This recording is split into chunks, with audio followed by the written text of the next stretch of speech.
자고 나면 땅값이 오른다는 말이 나올 정도로 서울에서 손꼽히는 핵심 입지인 이곳, 바로 서울 용산구 한남동입니다.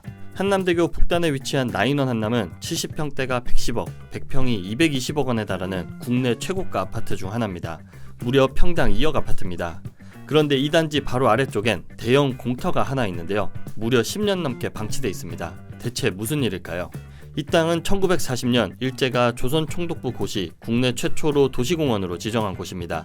하지만 해방 이후 80년 가까이 주한미군이 주둔하면서 공원이 조성되지 못했습니다.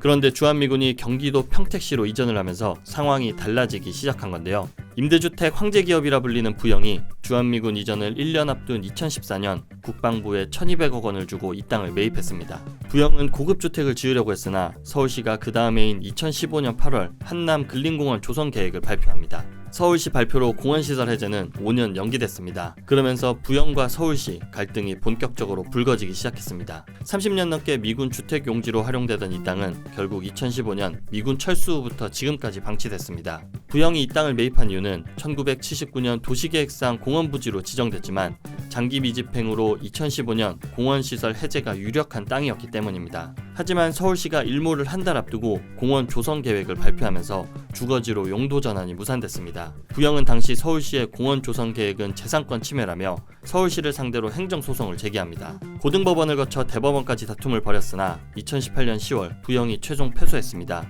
공원 해제 연기 5년이 지난 2020년 공원 효력 상실이 임박하자 서울시는 공원 실시 계획 인가를 고시하면서 다시 5년간 실효를 늦췄습니다. 쉽게 말해 공원 해제를 다시 연기한 건데요. 부영은 다시 소송을 제기합니다. 이 소송에서 부영은 지난해 법원 1심의 패소에 항소를 했고 지난달 2심에서도 패소했습니다. 법원은 주택개발을 하려는 부영과 공원으로 조성하려는 서울시 가운데 공익 목적으로 공원 조성이 필요하다는 데 힘을 실어준 겁니다. 부영그룹은 2심 패소에 항소를 예고했습니다. 공원 조성으로 얻는 공익은 미미한 반면 부영그룹의 경제적 손실이 막대하다라는 주장입니다. 서울시는 부영그룹이 공원 조성 계획을 알고서도 부지를 매입한 사실이 인정돼 3심에서도 패소할 가능성이 높다고 보고 있습니다. 그러면 기존대로 공원 조성 계획을 추진하겠다라는 입장을 밝혔는데요. 사실상 부영표 제2의 나인원 한남이 무산될 가능성이 높아진 겁니다. 부영그룹이 서울시와의 행정소송에서 최종 패소를 하면 해당 부지는 서울시의 토지 보상 방식을 통해 수용될 예정입니다. 부영이 소유한 땅은 전체 28,197제곱미터에 달합니다. 동쪽으로는 한남 대로변을 끼고 있고 남쪽으로는 순천향대 서울병원, 북쪽으로는 나인원 한남과 접해 금싸라기 땅입니다. 10년 전 1200억 원에 주고 산 이곳, 지금 땅값은 얼마일까요? 인근의 서울 최대 재개발 사업지라 불리는 한남 뉴타운 수주전이 과열되면서 일대 땅값도 크게 올랐습니다. 2020년 기준 서울시가 지급해야 하는 토지 보상비는 3,600억 원 규모였습니다. 그러다 소송이 길어지면서 현재 서울시가 지급해야 하는 토지 보상비는 4,600억 원까지 올랐는데요. 부영이 매입한 금액보다 4배 가까이 오른 셈입니다. 비트코인급 수익률이 아니냐는 이야기도 나옵니다. 부영그룹이 고급 주택을 짓기만 하면 얻을 수 있는 개발이익이 어마어마할 것으로 예상되지만 고급 아파트 분양을 하지 않아도 땅값 상승분만 엄청납니다. 부영이 소유한 땅 한남대로변 양쪽으로는 한남동 단국대가 있던 곳에는 한남더일이, 외인 아파트가 있던 곳엔 나인원 한남이 들어와 초고가 주거단지로 거듭났습니다. 2019년 준공한 나인원 한남은 그룹 BTS의 RM, 지민, 빅뱅의 지드래곤 등이 분양을 받아 소유한 것으로 유명하죠. 서울시가 소송에서 최종 승소하더라도 마냥 웃을 수만 없습니다.